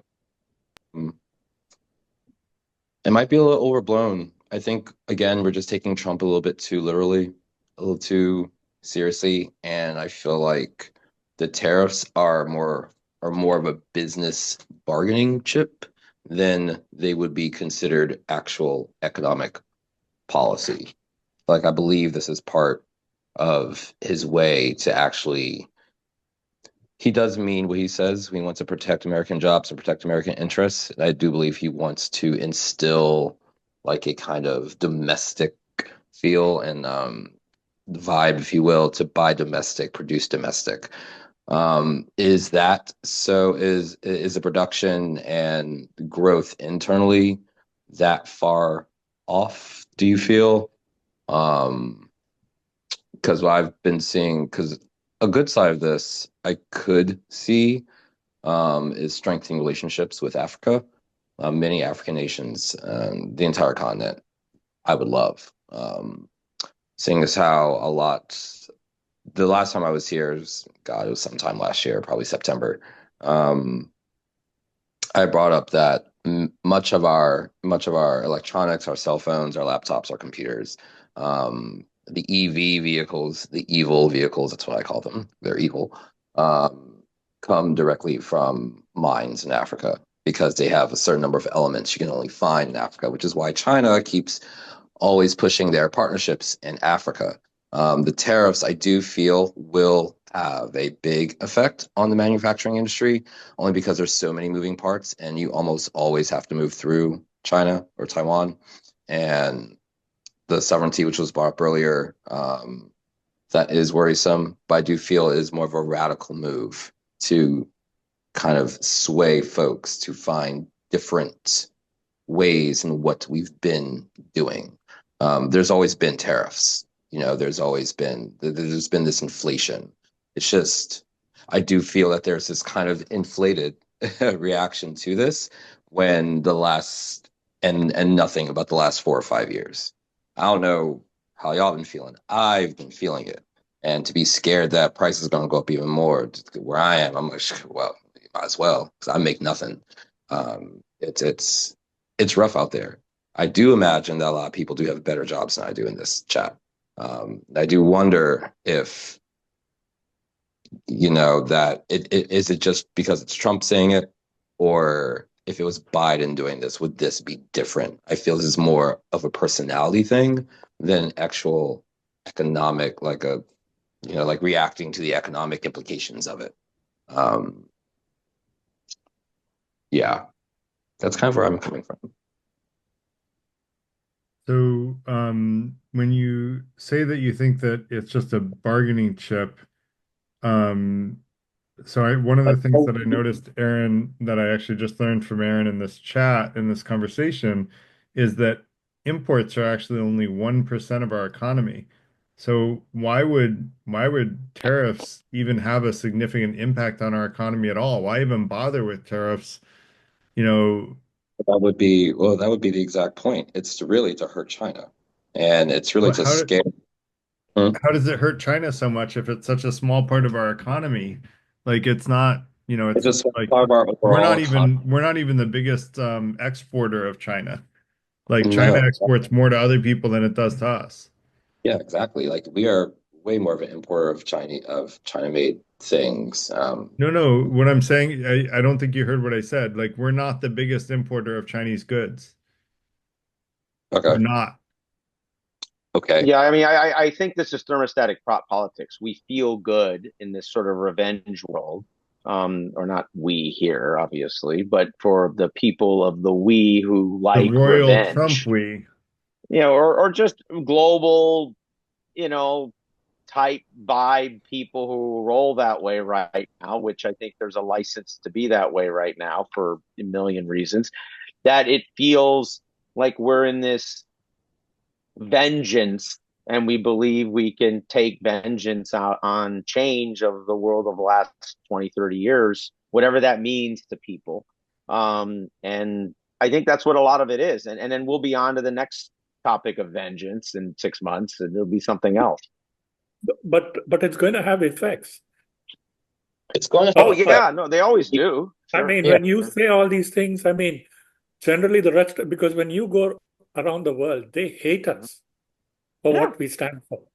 Sure. I mean, as days go by, it's but they becoming still worse. buy our LNG gas. I mean, so Yeah, I'm not saying that's good. I'm just saying that is. Yeah, but the repercussions are good because, at one stage we had a justice system, we had everything, and now we have lost as days go by, we have lost our values. We don't, we can't go and talk to other countries about human rights when, they tell us, what But about should you? we even be doing that? We should, but we do that. Sure. We do. That's But the problem. But we all have We some aunt shouldn't, and but we do. uncle that But when you people go to put their Thanksgiving, they lecture you about how you should change your life and blah blah blah, and you should date this person and quit this job, and you kind of sit there and go and then when you leave, you see them in a year. I mean, I view us as kind of like that, to be honest. Like most people No, discount whatever we lecture them on. yeah, but all these things could have an effect on the dollar value. I mean, Yeah. now it's a very strong value. I mean, when we do all these things, many of these countries, China invests a lot in our dollars, in our treasuries. And, one day And they need to. You know why?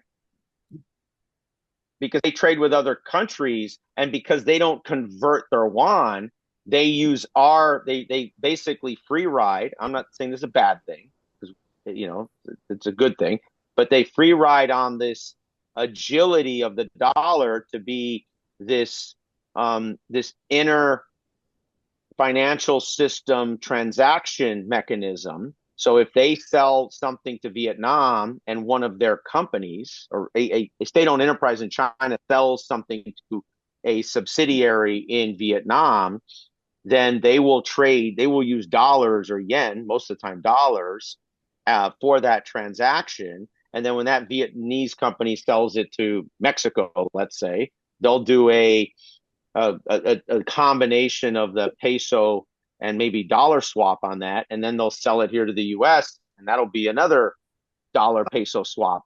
And I mean, that's how Aaron, the Chinese what is the point of BRICS now? Why BRICS is growing? BRICS is their Trump vibe, but from them. Let's have vengeance and have PowerPoint presentation. There's never going to be a BRICS currency. It makes no sense, actually, structurally. Okay. It's impossible. I disagree. That would be more. Can I ask a question to the experts here? This morning I read an article that Spain is going to institute a 100% tariff on real estate to anybody who doesn't live in the EU. And I think it's in response maybe of the high tourism and people buying homes and turning them into Airbnb. Apparently they have a housing crisis. I was wondering, what do you guys think will be the effect of a 100% tariff on real estate? But they are some of the EU and some of the EU countries, like, well, not necessarily for real estate, but like for cars or something. Like you can buy a car, like say Denmark, but the taxes on the car are way more than the actual car themselves. Right. So I feel like Europe being weird. Basically make it impossible to buy in a sense, or does it plummet sales? For real, I see a lot of radical change coming, only because I've been studying AI and getting this technology thing. As far as money is going to go, it's probably going to go away and it's going to move to digital assets. And I feel like the same thing is going to happen with homes. You already had the WEF talking about you will be renting out to everything. So they already don't want us owning homes anyway. So you could see this as a step towards that. But for certain areas like that, yeah, they're basically pricing out whole populations and trying to strong arm them, but they're doing it for their own citizens. I rather see the tariffs being from country to country being more effective, one more as a bargaining chip for being in our particular situation in time right now. It's a great economic policy. No, not really. I'm actually way more for what Garrett said, for free trade, mostly because Thomas Sowell, one of my people I look up to, one of the few Black conservatives, well-written conservatives, who was mentored by one of his mentors, at least, was Milton Friedman, and he was the one who really championed free trade, and because he was kind of like a lightning rod economist as well, I kind of go for what he says because a lot of his views are radical. But for where we are right now, it is a gamble with these trades, but I think it's something that we have to take. Again, I think a lot of it is because of it's coming from Trump and the way he does it. I think if we take out the Trumpiness, kind of the same way that Aaron said, if we just take out, Canada and Mexico, like, are they really going to, go along these tariffs? And those tariffs for Canada and Mexico are for their borders. That is part of the protection thing. Like, it's not revenge. It's to get them to stop having people fly overseas, come through their country all willy-nilly into ours. And yes, some of those people are killing people. And this can be a way to stop that. And I'm kind of for that. Yeah. Can I answer you, Carl? It's a money grab. There is a lot of cash in the world right now. But I don't think it's a money grab. I think that, like, it's what Can people. I finish my thought, please? So it's the same thing as the congestion pricing that Manhattan just implemented. It's just a money grab. And the reason for that is that there is a lot of cash floating around, and they want part of it. Canada implemented the policy, and initially home prices dipped, but then they went back up again. Why? There's a lot of cash around, and what happens is that home prices went even higher than before. Because you're coming in with 5 million, you don't care if you're going to pay another 5 million, right? You want a house in Spain. Spain is going to get 5 million now. So it's all a money grab, in my opinion. So, bro, apparently they have a really, really major homelessness crisis right now because real estate is out of control because of the attraction of tourism. Yeah. I mean, I think that's the real challenge, is that there's certain countries in the world, France, Spain, Italy, that have a unique, I'd say the UK sort of too, that from Europe. And then I think you're going to see a version of this play out. It sort of already is in South America, especially in Argentina, that, there's, like, if you give people a chance to put a list together, right? Like if you did a global survey every year, and they do this in the tourism industry, like, where do you want to go? And I'm not saying it's right, and cultural appropriate. I'm not judging, right? Like, there's no normative Aaron, good guy, bad guy in this. I'm just saying, like, what people vibe, that there's a list of countries that, maybe it's about 20, that the majority of the population, if given the option to take a trip, will take a trip to. And those places, it's like a feedback loop. It's like an OODA loop. It's like a reloading. And I think the challenge becomes, for countries that, like, France has sort of engineered itself for a very long time to sort of build infrastructure, public, social, business, everything, to kind of process it politically. I don't think very few other places do, because I think it's like a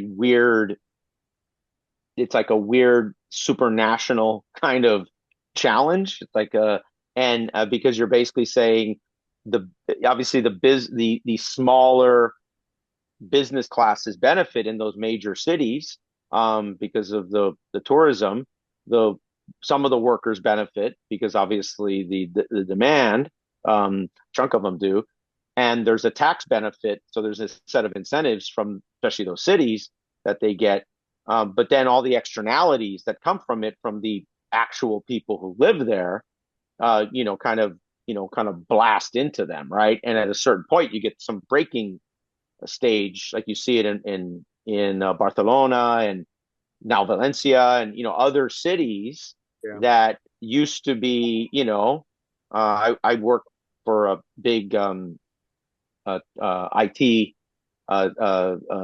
industrial tech company, and we have offices in Spain, and and people are really kind of weird, right? Because you get in these weird calls like, hey, we're going to go visit, and then they get really pissed off about someone else visiting, and I'm just sort of like, well, can I go out with you tonight? And they're like, oh, no, you're one of the good ones. And I'm like, oh, that's a weird thing to say, but whatever. Like, I'm rolling with it. You know what's ironic, though, is that Italy is offering homes for $1 to people. Like, they're trying to get people in, Yeah, that's a European-wide problem where, in essence, all of the suburban urban areas are sort of clearing out in Europe. I mean, it's sad because it's a basically a version of deindustrialization because everyone young, almost everyone young under 30, just doesn't stay in any rural area if they even were born there. They're immediately in the urban or suburban interface. Like that's just life. And then you're left with older people who, until they're either brought into suburban households, like taken care of by their families when they get older, stay there, and then when they leave, they just close up the house. Like I have a friend, good friend of mine, she literally has to fly back every few years to France, and when some family member goes and they inherit some pile of land that just no one wants. She's like, I sign it all. Like, I don't want any of this. Like, this is nobody's interested in this, no family. And it's just some dead space out there, which eventually just gets turned over to the state because nobody wants it. You can't sell it because no one wants to live out there. And it just turns into sort of open space, which is fine. I mean, that's probably good environmentally, but there's this dynamic, and that's happening across all of Europe at this point, right? And that's why the cities are exploding across Europe and doing really well. I feel like the opposite's happening here. So what do you mean? People are leaving the city. Well, they were. I think people are going back now. It was just a COVID thing. Well, where? And like when you say the city, which like city do you mean? People were fleeing New York. No. American cities are different. I was speaking of European cities. European. Yeah. That's what I was saying. I think the opposite. I felt like the opposite was happening over here. That's why I said. Oh yeah, over here, absolutely. But like I go to the Netherlands for with one of my my customers, and go ahead. Sorry. No, go ahead. I was just saying. And there's these little cool towns I really like. Like there's this cool town if you're ever in the Netherlands called Barn, like AA. And it's like 40 minutes from Amsterdam, and like no one in the Netherlands even knows about it because it's just some like whatever. Like they don't even care. And I keep explaining like it's so cool. It has this horse trails, and I'm literally talking to people like they're foreigners from their own country. They're just like, yeah, I'm not interested. But there's a new Ethiopian, Indonesian, restaurant fusion place opened up, the 48th one down the block. And I'm just like, yeah, that's cool. Like the 48th one. But like, this little town is still kind of interesting. And you can see it's just, there's a mass urbanization in Europe that is physics at this point. Like nothing's changing that. And it's only accelerating because it makes sense. The network effects, younger people, colleges, universities, partnering, all that stuff, work, Unfortunately, we're running out of time. I think Garrett has to put his daughters to bed. Yeah. So thank you, Carl. I was about to speak up. I was trying to let Aaron finish, but I appreciate you speaking up. So I just want to thank everybody for coming tonight and the great conversation. We have different perspectives, a lot of us, and that's great. That's where we learn the most. We learn the most by listening with an open mind. My biggest learning for the night was that imports are only 1% of our economy. I had no idea it was so small. The import deficit, right? So it's important, like that gap, like that's the gap, imports. Right? So, imports in general is 1% of the economy because imports is like 300 billion, and the economy is 30 trillion. The imports. Look at the last link I sent you there, which is the OEC world. That'll break down. So cumulative imports are about 10% of the U.S. economy. But that makes more sense. I was kind of shocked by that. Yeah, but when you X out Mexico and Canada, that drops down to about 6%, and then you get rid of Europe. So pretty soon you're down to a tiny number. We're the biggest. Like when you deal with China. Aaron, now I'm gonna go the opposite direction and say we're the biggest importer in the world. No, we're not. We're actually not the biggest. Your own thing says 3.12 trillion, number one of 226. Yeah, but that masks how the EU is structured because the EU is a massive self-cross importer of itself. So when you take all the EU countries collectively, right, that is 3 times that number. I don't I don't consider the EU one country. I don't think the EU considers itself one country either. As a trading bloc, they are, though, because Well, they have a common They are currency and they a have no trading trade bloc. They are restrictions. not one country. Garrett, You one tell anyone question. in the How, EU, Aaron, that they're one country, they will No, not no, be no, no, happy no. with I'm you. not arguing Agrees with you, culturally Garrett. they're one country. Yeah, I'm saying, but anyway, I'll let it go. Let's close out because I do need to go to sleep and I got to get my daughters to sleep. So how do we get the all the things that Aaron put and you put, all these links? How do you we can get just them? say if you go to the bottom right-hand corner, Right. Marika, go to the three dots. No, go to the three dots and click Save Chat and do Right. it quickly because I got to close out. Okay. But if you go to the three dots and you say Save Chat, then it'll Okay. let you save the chat and then it'll have all the links. Okay, great. Thank you. And I think it copies it to the clipboard, so you can just put it in your favorite text editor and then It saves it as a text file in your computer. Save okay. chat. Then look in your Okay. downloads probably. You gotta Okay. do it. Thank you. Marika, ¿eres española? No, Argentina. Argentina, chévere. Yeah. Mucho Yeah. gusto. Hasta luego, everyone. Grazie. Thank you, everybody. Hope you all have a great rest of your night. Thanks, everyone, Yep, for you coming. too. Hope you'll Cheers. come next Thank week. you. Thanks for Bye, putting the deck Aaron. together, Talking about everyone, shamanism. and great job. Thank you. Thank you, Aaron. Thanks for your Cheers. comments. Thank you. Yep. Take care, Bye-bye. everyone. Bye. Bye.